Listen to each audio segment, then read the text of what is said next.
To anyone thinking of doing Vietnam on a bike, my suggestion to you is just avoid the AH1.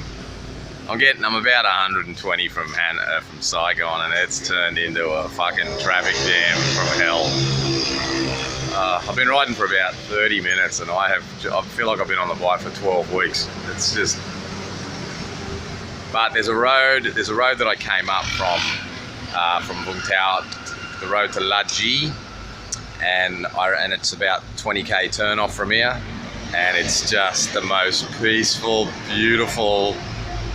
I remember doing it about a year ago, and it was so nice compared to this shitty fucking. If you can look over there, it's just truck madness. There are thousands of them.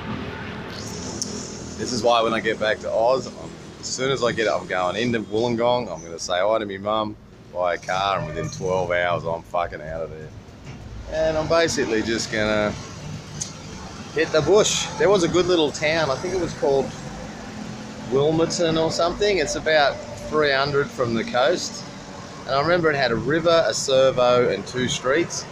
I was there about 10 years ago, and a house was about 5 cents. And it just had this river. I remember sitting under this tree fishing for a day, and I put my tent there, and I didn't like sleep overnight. I just kind of sat in my tent and fished, and I caught a bunch of stuff, and it was just the most peaceful joint. I've always remembered it, and whenever I come to a place like this, that little tree in that little town, I gave you a false name because I don't want anyone going there, it just comes back and makes me go, oh. So basically I'm just going to get in my little car that I buy, tent, hammock in the back. I got a tent and a hammock on the bike. I want to take that home with me.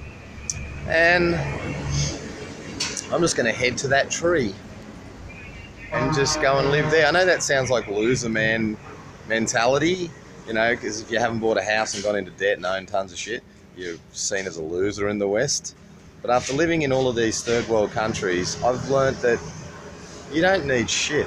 As long as you are not wet, cold, sick, or in debt, life is awesome, man.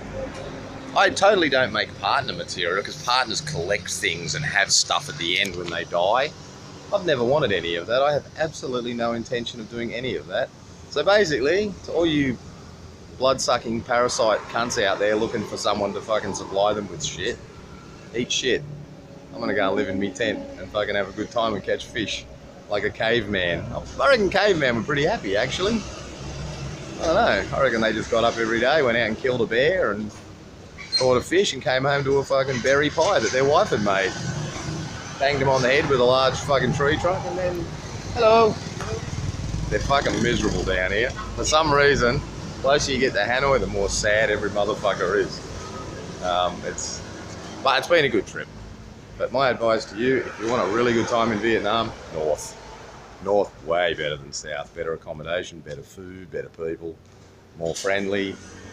Heaps more to do. The south's kind of like going to an industrial park a little bit. There are nice bits, but you got to go about. It's like most places on earth. You got to go 300 miles of shit to get to 1 mile of awesome. Whereas in the north, it's just 1,000 miles of awesome with 1 mile of shit. Called Hanoi.